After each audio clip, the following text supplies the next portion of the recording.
Good afternoon, or yes, it's afternoon, I think, for all of us still. I'm Lucy Beard. I'm the director here at the Alice Paul Institute, and I want to welcome you. Thanks for joining us today. It's a beautiful fall day here. I am here with, it's a little warm for mulled wine, but I made it. And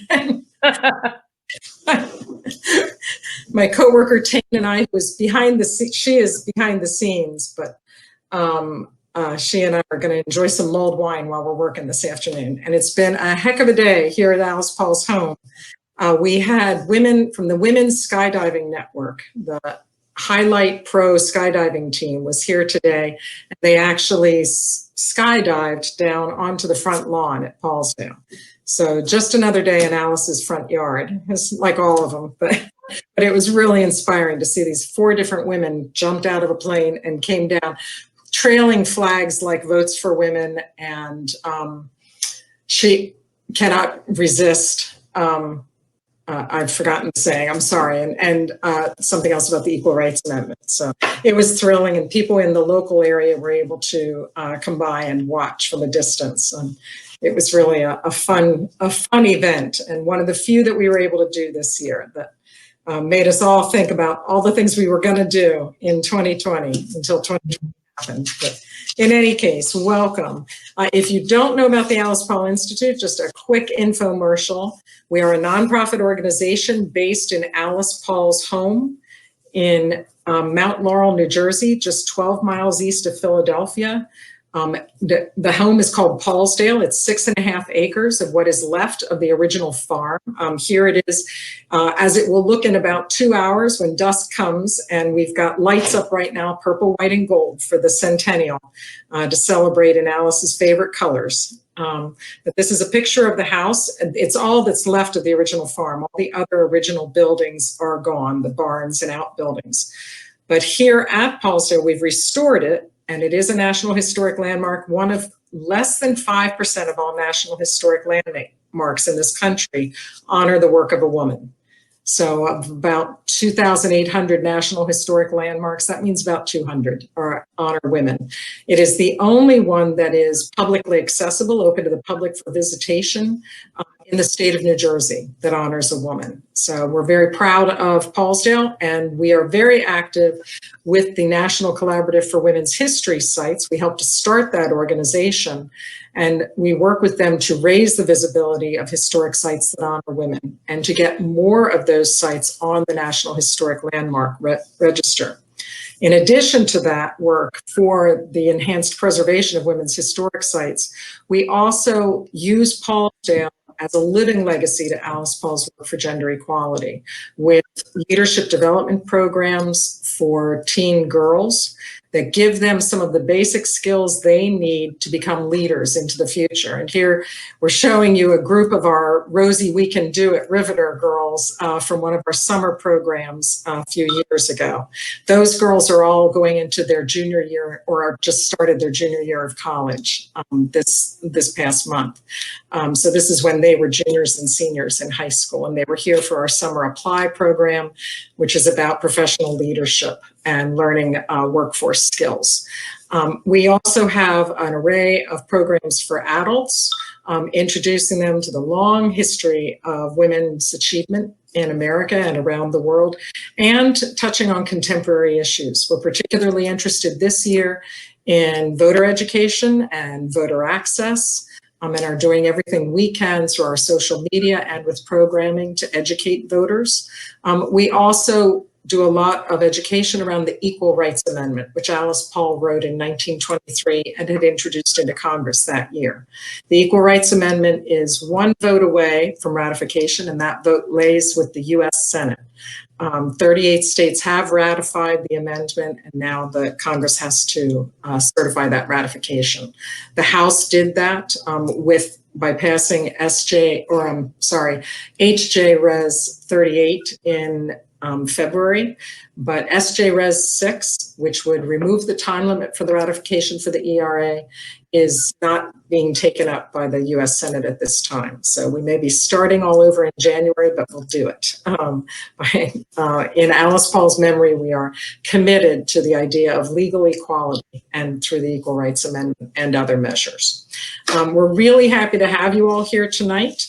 And I couldn't be more thrilled to be hosting Laura Kumin. She's just been delightful to work with to get ready for this program, and her book is even more delightful. I opened up All Stirred Up on my Kindle several weeks ago and immediately got lost in the timeline that is the first chapter. I absolutely love a timeline. I learned what year, don't quiz me, Laura, but what year the rotary egg beater was developed and what year canned food became commonplace, but it wasn't in homes because guess what we hadn't invented yet? The can opener. So that came a few years later. So, and then the use of canned foods just skyrocketed domestically.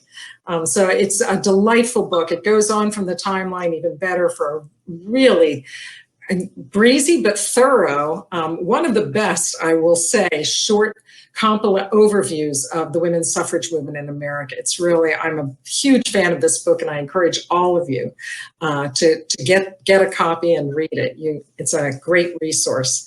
And with that, I'm going to hand the mic and the camera over to Laura and welcome her to our audience. We have people from as many as 28 different states and territories with us tonight from all across the country, and we're really glad to have you, Laura. Thank you. Well, I'm delighted to be here, and I want to particularly thank the Alice Paul Institute, obviously, and Lucy and Tane, who is behind the scenes, for making this possible, because it is really magical to me. And I want to start by reminding everyone that the suffrage battle really is never done. It's all about voting, and we all know that what's really important is to vote in each and every election. So I'll say it at the beginning, I'll say it at the end, vote, vote, vote. But let me start the presentation part by giving you an overview of what is really kind of my view of suffrage. And I have a little video for you about the suffrage battle and the women I call the forgotten suffragists. So Tane, take it away.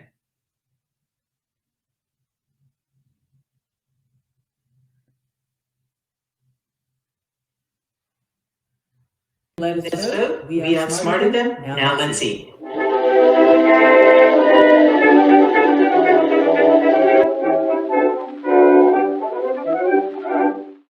Hi, I'm Laura Kumin, author of All Stirred Up, Suffrage Cookbooks, Food, and the Battle for Women's Right to Vote. There's an old joke that says that every Jewish holiday has the same theme. They tried to kill us, we survived, now let's eat. My take on women's suffrage is similar. They wouldn't let us vote, we outsmarted them, now let's eat. Suffragists figured out that food wasn't just the key to a man's heart, it was the key to winning the right to vote. This is the story of the forgotten suffragists. Not the women who picketed, but the ones who went door to door, peddling suffrage with a cookbook under their arms. They sold that idea to people who might have otherwise hesitated to open the door, but couldn't resist a nice bowl of steaming hot soup or a tasty cookie. I'll bet you didn't even know there were suffrage cookbooks. I didn't either until I uncovered the amazing story of the women who fought for a voice in our democracy with recipes in rolled jelly cake. The idea for the suffrage battle was hatched way back in 1848 when Elizabeth Cady Stanton, Lucretia Mott, and a few other women gathered for tea near Seneca Falls, New York. In their world, it was legal for a man to beat his wife, a woman could be arrested for trying to vote, and thousands of children died from contaminated milk. It would be more than 70 years, with a Civil War and World War in between, from that first meeting until the ratification of the 19th Amendment at the start of the Roaring '20s. Millions of American women and men battled for women's right to vote. In All Stirred Up, you'll find out how they fought and won, using food as a tactic to persuade the nation. Then let's celebrate the 100th anniversary of the victory with food made from suffrage cookbook recipes. Enjoy reading the original recipes and cooking from the adapted versions. that I've created for your modern taste and convenience. And don't forget, the best way to celebrate the suffrage victory is to vote.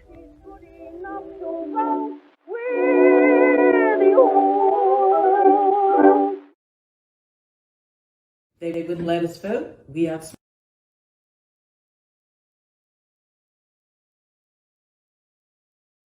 of how suffrage came to be. But the question is really, in a world in which women had so few rights in the 1840s, why pick suffrage? Why pick voting as the right that really was the one that created the campaign? And the answer is that historians disagree about sort of who did what in the suffrage battle, but they all agree that it was Frederick Douglass, a man who made suffrage the focus for the women's rights battle in the 1840s. And yes, maybe that's ironic in the fact that it's a man who starts this battle, but in fact, the suffrage cause is full of ironic twists and turns, and this is maybe just one of the first of them. So the battle waged for 70 plus years. And, you know, the first 20 or so were really very unorganized suffrage meetings, but really no organization. Many of those meetings, although they were national, were not the kinds of meetings that created organizational, they didn't create organizations out of those meetings. At one of those meetings, one of the speakers was Sojourner Truth. And if you know her famous Ain't I a Woman speech, that comes from a suffrage convention. It's also a little bit ironic, perhaps, that Sojourner Truth did not speak in that kind of dialect. That was a transcription of her remarks made over a decade later, probably by a white woman. Sojourner Truth's first language was Dutch, and she spoke very good English. But in any event, that was the period during which the Civil War happened. And of course, suffrage took a back seat to really what was a national concern and a tragedy. But afterwards, organizations for suffrage began to form. Now, there were a lot of struggles over strategy, and one of the main struggles was about whether there should be a state-by-state approach, trying to get suffrage in individual states, or whether the suffragists should go for a national constitutional amendment. And of course, we know the end of that story, which is the 19th Amendment. But in the meantime, it was really an incredible battle. And it was a battle that the suffragists did not win easily. I want to read to you a litany of what Carrie Chapman Catt, who was the leader of the mainstream suffrage organization at the end of the suffrage battle, she and her co-author put together in 1926 a history of the suffrage movement. And they recounted that there were 56 referenda campaigns across the country. There were 480 campaigns to urge legislatures to submit suffrage amendments to their voters. There were 47 campaigns to induce state constitutional conventions to add the women's suffrage question to their state constitution, or the women's suffrage as an amendment to the constitution in the state. There were 277 campaigns to persuade state party conventions to include women's suffrage in their party platforms. There were 30 campaigns to include suffrage in the national party platforms. And there were 19 campaigns in 19 successive Congresses to pass a federal women's suffrage amendment. I mean, that's a litany of a lot of defeats and a lot of small victories that had to be built upon. So who were the supporters of suffrage? Well, the first and large group of supporters were the members of various suffrage organizations. Alice Paul, of course, was the leader of a very militant group of suffragists. But in the beginning, there was a group that was more mainstream. There were breakups and they got back together again. The mainstream and the militants had a constant sort of back and forth.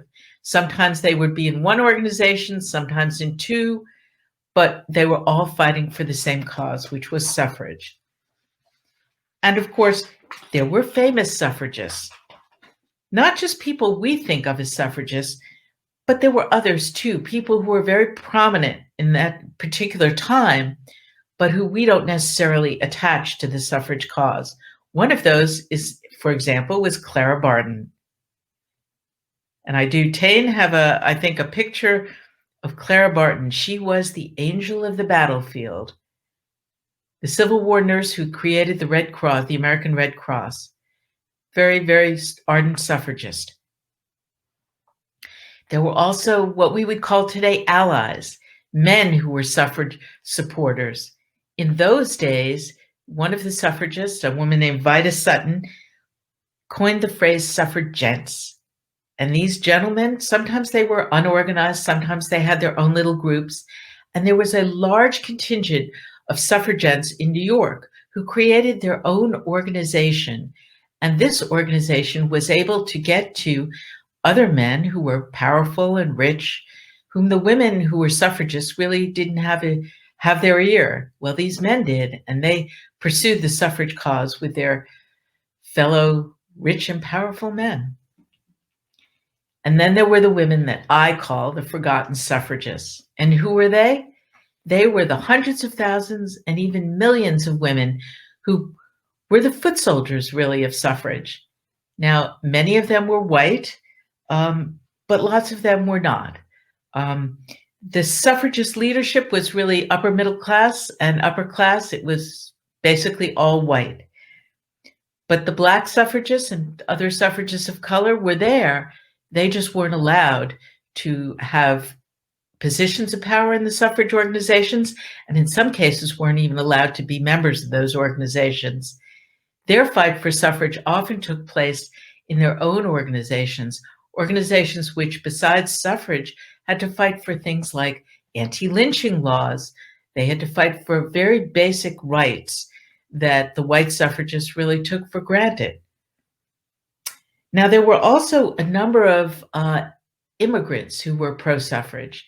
There were suffrage leaders who were very anti-immigrant, and the stereotype is that immigrants were by and large against suffrage. But that was not always the case. And there's, in fact, a sociologist who did a paper in the 1970s looking at New York City and who discovered that there were communities of immigrants who not only were very pro-suffrage, but where men in that community actually had a vote and they voted pro-suffrage. And then there were some very unlikely collaborators. Despite the mulled wine, which is in fact a recipe from one of the suffrage cookbooks, there were a lot of suffragists who were in fact advocates of temperance. And the Women's Christian Temperance Union was one of the very early suffrage supporting organizations. Many women belonged to both. And in fact, the leader of the Women's Christian Temperance Union and its founder was a suffragist. And who was opposed to suffrage? Well, we call them the antis. And this is the part of the suffrage story that really, it fascinates me, because a lot of the antis were women. And I really did not want to like these women. I thought, who could be against votes for women? I thought that my stereotype of an anti was going to be a woman who really just didn't care about women's rights and didn't know a whole lot about what women were struggling with. Well, in fact, that wasn't the case at all. There was a woman named Josephine Jewel Dodge, who was in fact she was the founder of one of the premier anti-organizations, and yet she was also a prime mover in the battle to get daycare for working women. And she was the founder of organizations that served daycare, that were organizations of daycare centers for working women. Well, that's a very progressive cause. Another example would be Catherine Beecher. Well, Catherine Beecher was a very prolific author. She was the sister of Harriet Beecher Stowe, Uncle Tom's Cabin. And there was another woman named Annie Nathan Meyer. Annie Nathan Meyer was an auntie. She was also the founder of Barnard College. we have now, among the other antis were some groups that maybe you could dislike, like the liquor lobby. The liquor lobby became very active in the anti-movement because many of the suffrage supporters were temperance supporters, and they thought, well, the liquor lobby thought if we allow women to vote, they'll vote to ban liquor. Another of the big big parts of the anti-movement were the people who ran political machines, the men who ran political machines. Why would they be antis? Because they liked certainty, and they knew who they were getting when they got men to vote for them. They didn't know how women were going to vote. And that was something that really caused them to be opposed to women voting. Suffrage divided families the way a lot of political issues and some politicians do today. I have a video here that's just a little taste of what it was like when you look at what suffrage did among families. Now for something we We can can all agree on. Politics.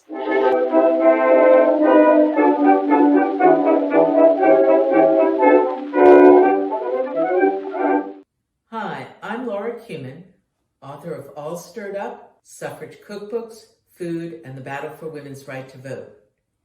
Have you ever disagreed with a member of your family about politics?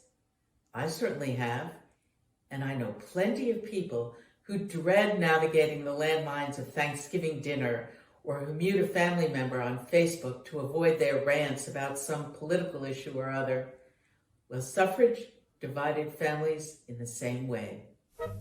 At the start of the organized suffrage movement in 1848, Elizabeth Cady Stanton's husband Henry left town to avoid the Seneca Falls Convention his wife had a principal role in organizing. The divisions continued in every era of suffrage, all over the country and in families of diverse backgrounds. They even happened in the family of at least one president. Woodrow Wilson, president during the last part of the suffrage movement, had 2 marriages, 3 daughters, and a house divided when it came to suffrage. His first wife's views on suffrage are not clear.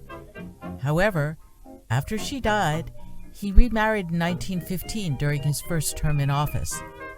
Wilson's second wife, Edith, was an ardent anti.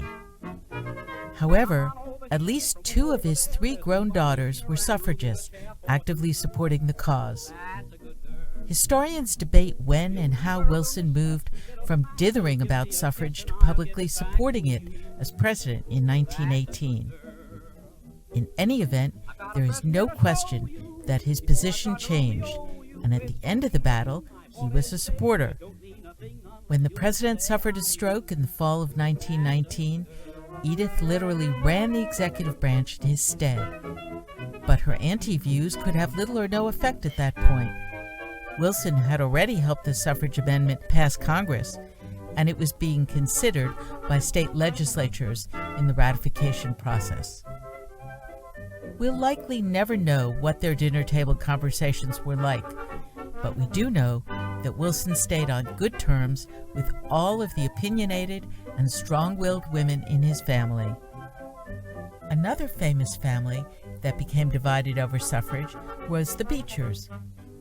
Harriet Beecher Stowe, the author of Uncle Tom's Cabin, was an ardent suffragist. Several of her sisters were suffrage supporters too, including her sister Isabella, the founder of the Connecticut Woman Suffrage Association, and their brothers Edward and Henry. On the opposite side, their oldest sister, Catherine, vehemently opposed suffrage. But Catherine wasn't a believer in stay-at-home, barefoot and pregnant womanhood. She championed women's education, founded several schools for women, and was a prolific writer. She even wrote a book with her suffragist sister Harriet. In All Stirred Up, you'll find out more about families divided on whether women should vote. I'll tell you, too, about how a wife convinced her famous writer husband to support the cause. And, since food is common ground, I'll share some of my favorite recipes straight from the Suffrage Cookbooks to give you a taste of how suffragists persuaded skeptics to unite behind their lofty goal.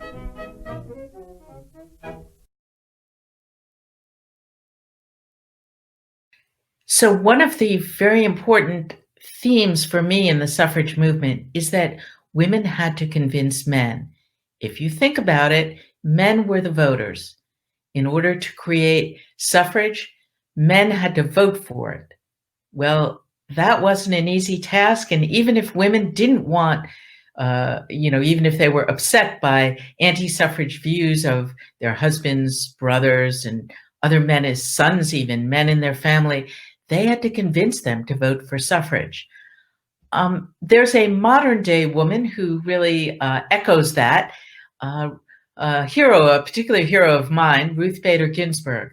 And recently I was on one of my Twitter trolls through various parts of Twitterverse, and I found a quote from Ruth Bader Ginsburg that Alexander Vindman put up. Now, Vindman, of course, is somebody who really knows about standing up for what you believe. And this quote from RBG is through him. It's fight for the things you care about, but do it in a way that will lead others to follow you, lead others to join you. I'm sorry. So how did women win the vote? Well, they won the vote with grit, hard work, grassroots organizing, and a lot of political savvy. I have an image here, which comes from a suffrage magazine, of a man in a wagon with suffragists standing beside him. As you can see, they were willing to walk everywhere. They were in rural towns. They were in farmland. They were in small cities. They weren't just in the major metropolises of our country. They were also great marketers. They used celebrities. Now, people that we know, some of whom were celebrities in those days, and of course I mentioned Clara Barton.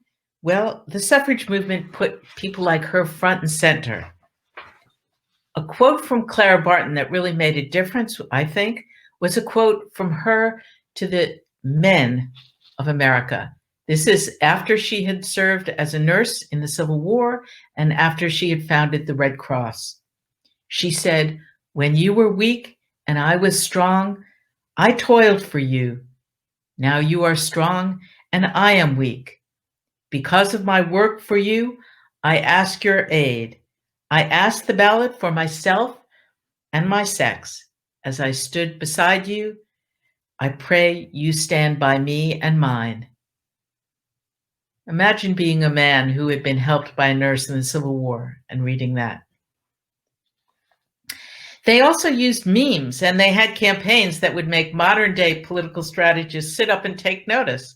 Well, I can show you an image of a suffrage Kewpie. Did you know that Kewpies began in the suffrage movement? Isn't that a cute one? There were also cat memes in the suffrage movement.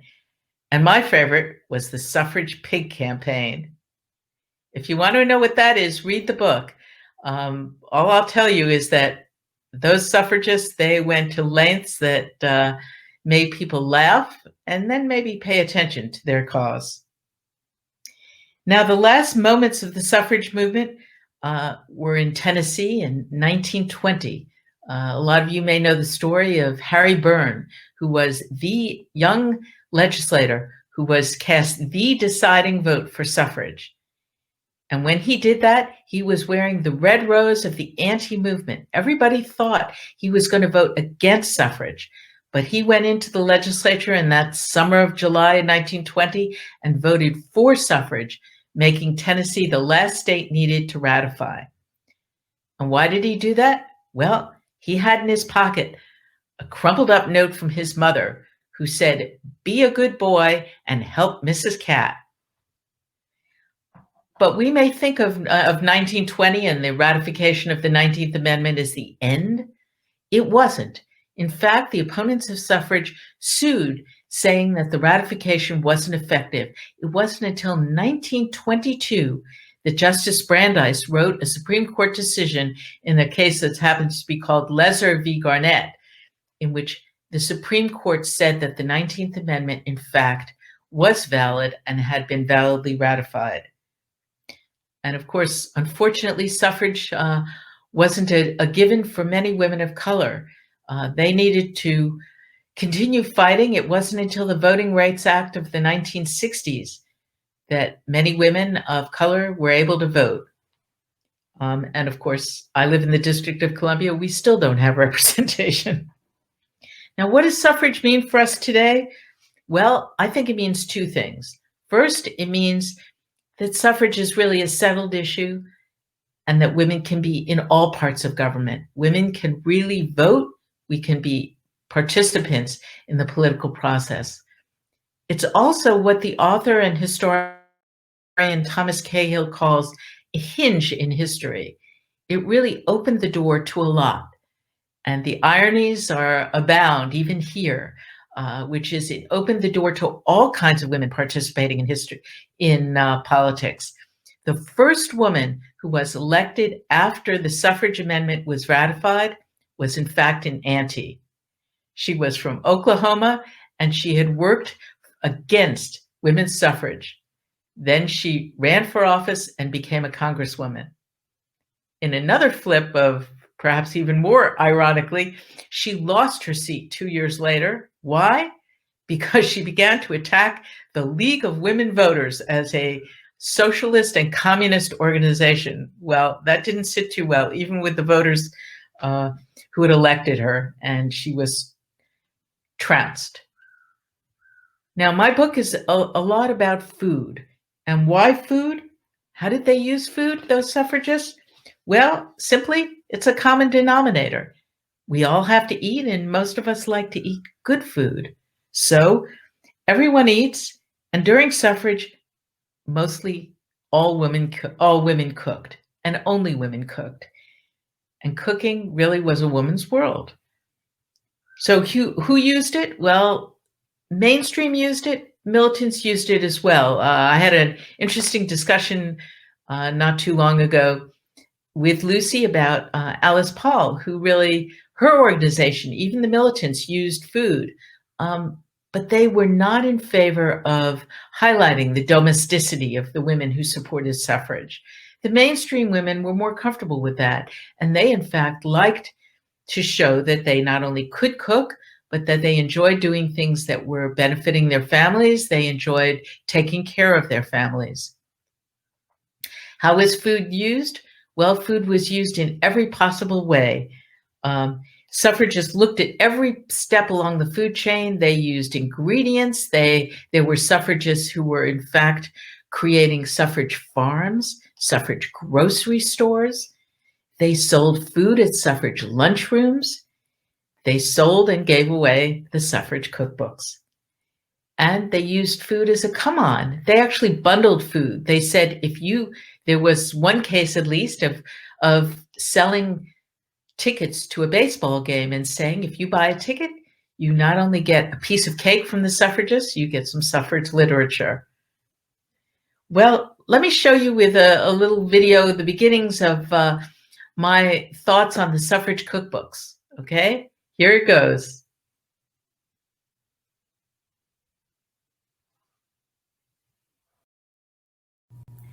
Ah, the sweet taste of suffrage.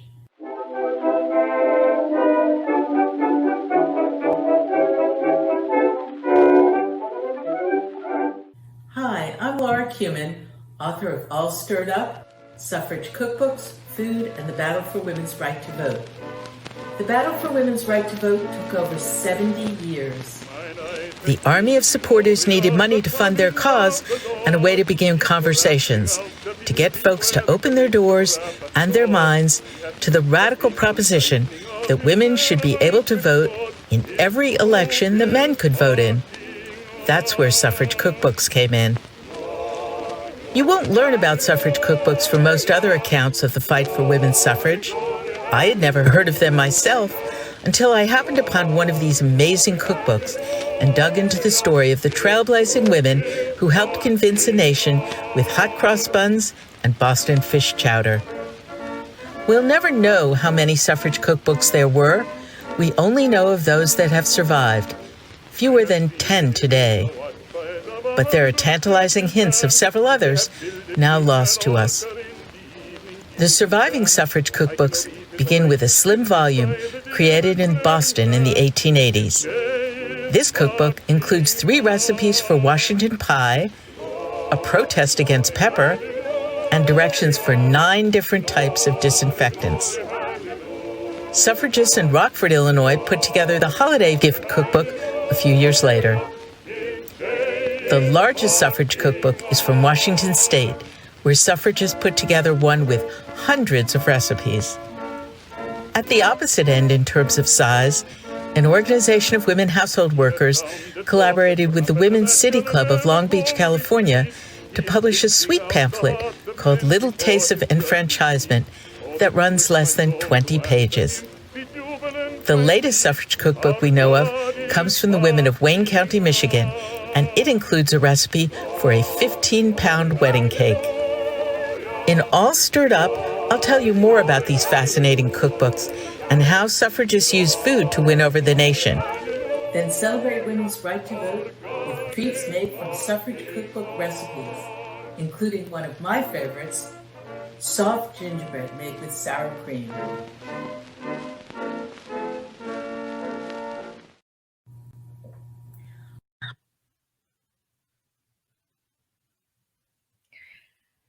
So how did these suffrage cookbooks work? Well, they brought in lots of different kinds of people into the suffrage movement. First of all, they were what we would call community cookbooks. They were put together by asking all kinds of people to contribute recipes. And so they brought into the suffrage movement everybody who donated a recipe. If you think about it, once they put in a recipe, those people really had a stake in suffrage. It brought in those who sold them door to door or who used them to open conversations. There are many stories of especially the women in Washington State and the women who got the Washington State cookbook given to them in other states where there were campaigns going on, who took those when they canvassed door to door. Imagine knocking a knock on the door, you open the door, you're not sure you want to talk to the person who's there, and they hand you a cookbook and they start talking about a recipe. Well, it also brought in those who bought the books, who took the books, who made the recipes, and finally those people who got to eat what was made out of the suffrage cookbooks. As community cookbooks, they fit into a genre that was beginning right after the Civil War and has existed, still exists today. If any of you belong to churches, temples, schools that do fundraisers with cookbooks, well, you're in part of the community cookbook world. Now, there was a real fascination in these cookbooks with the new ideas about cooking. These cookbooks happened at a time when the movement that some of us knew as home economics, it was originally called domestic science, that movement was just getting its start during suffrage. There were new techniques and there were new types of food. Lucy mentioned canned food. Well, canned soups appear in the later suffrage cookbooks. And of course, canned soups were something that were quite new to American homes. What types of recipes and foods did they include? Well, they included the foods that were popular at the time. I would say there was a lot of sauce. They were undercooked and overcooked and underflavored. Overcooked because that's how people cooked, particularly vegetables in those days, and underflavored because they weren't into a lot of herbs and spices. They had some foods that they said came from other countries, but they were really Americanized versions of those foods. I have one recipe in the book that's called Mexican noodles. And in that note, I said, I don't really see anything Mexican about these noodles. But that was the Americanized version of something that somebody thought came from Mexico. What kinds of recipes did I include? Well, I tried to include a variety coming from as many of the suffrage cookbooks as I could. I also included as many different parts of the, shall we say, courses as I could. I've got everything from, modern cooks and eaters would recognize as a breakfast dish to a dessert. There are beverages, there are soups, there are salads. And there are a number of recipes I included that you would recognize, but a few that you might not. For example, Sally Lunn bread. I wasn't familiar with that, but it was a very popular bread at the time. I included something called emergency salad. I've never heard of it. I had never heard of it before, but it was a thing in those days. I've also got, obviously, a few recipes that come from other cultures. Now, a bit of detail on the cookbooks. These suffrage cookbooks are different from each other. So some are very straightforward. Some are really have a lot of information and a lot of quotes trying to convince people to join the suffrage movement. You'll also see a very distinct difference in the way the recipes are presented. In the very early cookbooks, which is in the days when recipes were intended for women who already knew how to cook, there were basically no directions. There were ingredients were written in sentence form. You know, they'd say, take a handful of beans and cook them till they're done. What does that mean? I have one of the suffrage cookbooks that's kind of a favorite of mine is the one that comes out of Pittsburgh in 1915. And the reason I like it is because it has some recipes that are what I would say is food for thought rather than strictly recipes to cook for. And I'd like to tell you about a particular 2-ingredient recipe, which it calls Pie for a Suffragist Doubting Husband. The 2 ingredients are just 1 quart milk of human kindness, and the second ingredient is 8 reasons. The reasons are war, white slavery, child labor, 8 million working women, bad roads, poisonous water, and impure food. The directions are just a couple of sentences.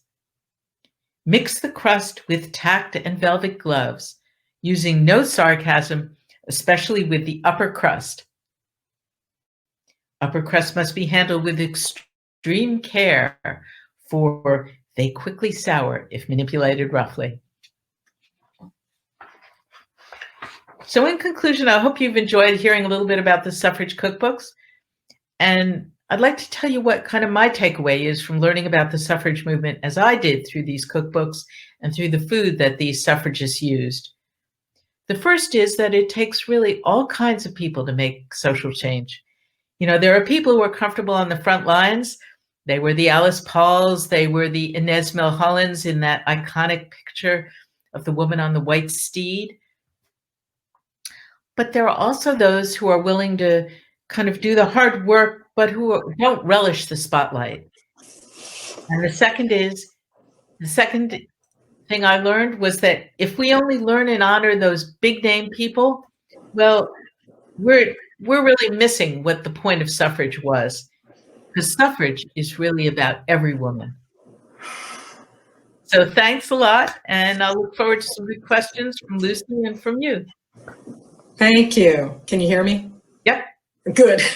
Never sure the mic's going to work. Thank you very much, Laura. That was great. To our audience, if you do have questions, we have some time. Please type them into the Q&A box you see up at the top. Hopefully at the top of your screen. It's near the top of mine. I have just a couple I'll start off with. You touched on how you got into this, but do you want to explain to everyone, in your 1-minute infomercial on what you do, Carol? How did you get into this topic and why would you have been researching it in the first place? Well, I had written a book which is called the Hamilton Cookbook, which is about the history of kind of Hamilton's world through a food lens. And I was kind of just looking around and I happened upon one of the suffrage cookbooks. And once I found one of them, I really wanted to know how many were there. And I wanted to see all of them. And honestly, I have now seen and have copies of all but one that we know of as currently existing. And the one I don't have is so delicate that it can only be seen by going up to the Clinton Historical Society in upstate New York and looking at it, you know, getting permission to handle it and look at it. It's too delicate even to be scanned. it was local to Clinton, New York. It was a group. It was. These suffrage cookbooks typically, except for the one, the Washington State one and the first one in Boston, it seemed as though they stayed close to home, although there were suffrage magazines and newspapers, and maybe other ways as well, that advertised cookbooks that were from far away geographically. So there was a suffrage magazine in Boston and New York, Boston, I think, actually, that was advertising the Washington State cookbook. Right. Were these the first instance of, what did you call them, community cookbooks that you're aware of? They were not the first, but the Boston one from the 1880s is a very early example. Of a community cookbook. Really didn't start until after the Civil War, so they didn't start until the late 1860s. Were the other ones that, as far as you know, I may be going out of your knowledge base here, but were they the other ones supporting a cause or anything, or was it more just a social? Well, they're typically supporting, a church, a temple, a school. They're usually fundraisers, and in fact, the suffrage cookbooks did very well as fundraisers. Yeah. And it's still something used today. I've been in several women's groups that have had cookbook fundraisers. Oh, I use community cookbooks. I love them. Right. Yeah, I have some of my most tried and true recipes from them. Right. But, do you have a favorite recipe in the book? Well, I was joking the other day with Tane. I have here my... Oh, you made it. This is the biggest piece of suffrage gingerbread I've ever, and I won't eat the whole thing, but I do love that one because it's very unusual. It's made with sour cream.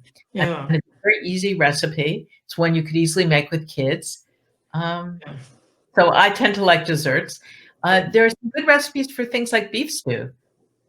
And one thing I should mention, which is kind of interesting, is that a lot of the suffragists were vegetarians. And so I have a couple of recipes in the book that are, they would fit right in today. A lentil loaf, or foods, main courses made with walnuts instead of meat. Right. Do you have any idea why they were vegetarians? I don't. Well, there were some movements at the time that they believed that being a vegetarian was healthy. And of course, we know today that eating a more plant-based diet is a good thing. Yeah. I know I was asked toward the end of her life when she became a vegetarian, and she seemed to remember it as during the height of the suffrage movement. And they asked, why? And she said, well, I guess when we went through what we went through in jail with the forced feedings, I just started thinking about how animals were treated, and I just couldn't abide that. And I'm not positive she was a vegetarian until the end of her life, but she spoke about it toward the end of her life. Sounded like she still was at that time. But it was very the link between being a vegetarian and supporting suffrage was a clear, strong link for not only for Alice Paul, but for many suffragists. I wasn't aware of that. I just thought that was her thing. We have some other questions here. Renee is asking, how important were cookbooks to winning the campaign in California in 1911? Are you aware of California-based community cookbooks? Well, there is one cookbook that we know of that comes from California, and that's the one that I described as Little Tastes of Enfranchisement. It probably wasn't a major factor in the California win, but it's the most unusual cookbook in that it's a collaboration between two organizations, women who worked in homes and the women who employed them. And that was really quite unusual. Right. I would think. Is there any kind of Mexican influence in those recipes? Not in those. That crazy Mexican noodle recipe I mentioned. There are a few recipes like that, but really nothing that is truly Mexican. Right. Are there any kosher cookbooks? Well, questions here. These are good. There are no recipes that are described as kosher that I've seen in the suffrage cookbooks. One of the interesting things, though, the person who asks is maybe familiar with the Settlement Cookbook, which was a cookbook done at about the same time. It was in the late 1800s, very early 1900s.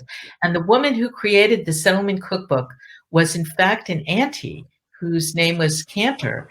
And she again was quite progressive. She was working in a settlement house, and she created that cookbook as a way of teaching immigrant Jewish women how to cook, with recipes, many of which were kosher, if not kosher, at least kosher style. Right, right.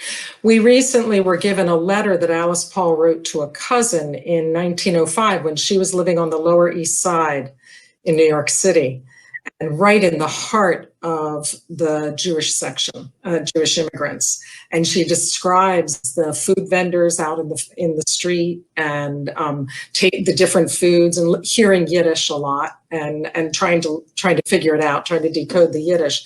But she's delighting in trying food there and in the other neighborhoods, because she most likely grew up on a very bland diet here in South Jersey, just fresh fruit and vegetables and meats, but nothing with spices. And I can say this because I'm half Irish, that they did have cooks here in the house who were Irish. So that gives you some sense of what they were probably eating. And it wasn't anything too lively or spicy, most likely. But she talks about going over to Little Italy and eating at an Italian restaurant, or going to Chinatown and eating at Chinese, trying to do a different cuisine every night, and really, really delighting in it. You can really read through it that this young woman her eyes are being opened up to a whole new world. Well, and in fact, the paper that I mentioned, that was by a sociologist in the 1970s, looked at that area in New York and found that those Jewish immigrants were in fact very pro-suffrage. Yeah. And they worked hard for suffrage. Some of them are well-known suffrage leaders in the immigrant and community in New York generally, but also the men who were able to voted for suffrage. Right. We have another question from Kathy and Charlotte. Any Southern cookbooks? There were no suffrage cookbooks that I could find from the South, but there are certainly there are certainly Southern cookbooks of the same vintage. Right. Yeah. And one of the questions that I'm often asked is, did Black women contribute to these cookbooks? And the answer is, we don't know. And while there's no one who I can specifically identify as being Black, one of the things we do know is that many of the women who contributed recipes were in fact middle-class and upper-middle-class white women who had household workers, who had cooks and other kinds of household help. So where they put a recipe in and attached their name to it, it's quite possible that was in fact the recipe of someone else. Could have been a Black cook, could have been a housekeeper. Right. Carol asks, is this gingerbread different from the recipe in the Hamilton cookbook? Funny you should ask. Well, it is different. It's made differently. It's a little easier to make. I would say it's just as good. It's a little bit moister. Yeah, good. That's one of the first ones I want to try. It's a very common American sweet. It's something that we like very much, and I think it was very popular, so it showed up. How did you choose what recipes to put in? Did you try them all, and how easy they were to adapt, or? I sort of looked sometimes for one that struck my fancy, and then I'd look for others that were kind of obvious. There's a recipe for brownies that comes out of the Washington State Cookbook, and the reason I included that was that I didn't know anything about brownies. It turns out that the first brownie recipe shows up in the 1890s on the East Coast, and without any social media. Less than 20 years later, it's already popular enough that people are including it in a community cookbook, clear across the country. The other thing was I included things like, there's a beef stew called Hodgepodge. Well, I just love that name. So I had to try it. And once I tried it and adapted it so it tasted good, I had to include it. You know? Right, right. Were most of the adaptations around spicing it up a bit, or more? Well, they're about, spicing, but a lot of times I had to include what the temperature should be Oh, that yeah. you cook it at, how long you cook it. Yeah. I had to include descriptions of things that, they took for granted that you would know how to do certain things. Right, right. You don't really know. And most of them would have been cooking on what kind of stove and oven? Wood-fired? Coal-fired? Suffrage went over a long period of time. So Yeah. the ones in the 1880s were cooking very differently from somebody in 1915. But in general, they did not have electric ovens the way we do. Right, right. Certainly, they didn't have induction cooktops. So, I would guess coal heated stoves and ovens. Yeah, there were a number of recipes, for example, in the Boston one, and my grandmother, I can remember telling me, and there were stories in my family about how they would bring a pot to be put in the back of a bakery oven to make, Boston baked beans. Well, there's a bean recipe like that in the book, but the idea was that in those days you might do that, whereas today we would use a slow cooker, or there are lots of other kind of more home cooking utensils that we would, or cooking methods that we would have for achieving that result. Yeah, yeah. Cheryl asks, and you may or may not have learned about this, how hard was it to get these books published? Well, they were published by the suffrage organizations. So it wasn't so far. I mean, they didn't look for other publishers. They are published by, a state suffrage organization or a women's suffrage group in a smaller community.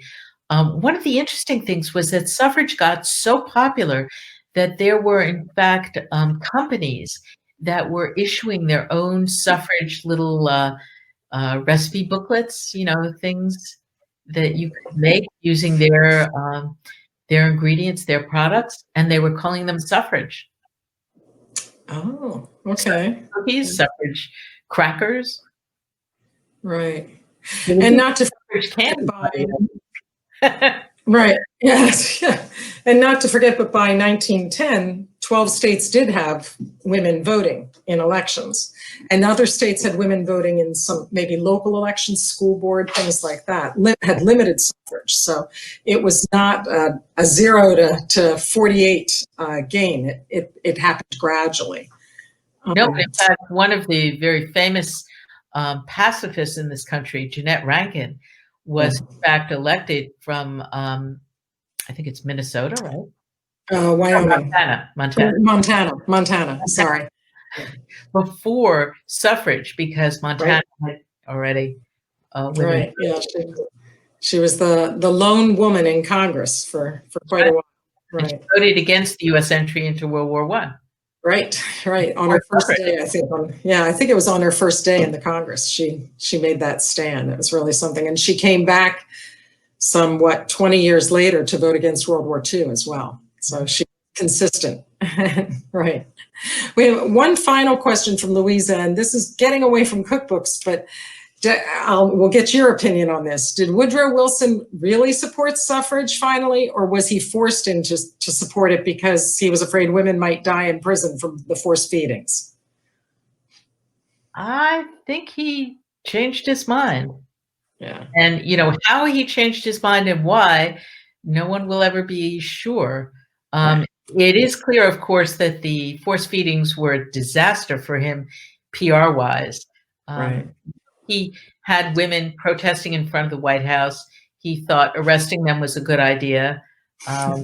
And what happened after that? Boy, he really, I think, didn't think that would happen. And once it happened, it was a disaster. He had to make it stop. But don't forget that he also had women working on him.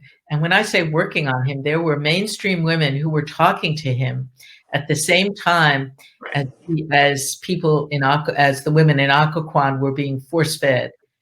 There were women who were going into the White House and speaking quietly to him about why he should be supporting suffrage. Not to mention at least two or three of his, maybe all three of his daughters. Yeah, right. Yes, and Alice Paul knew how to get to those daughters and enlisted them several times in some of her protests. So, yes, Wilson had it coming at him from all angles. He did. It was a political calculation that it was the right time to do it before the next election. Yeah.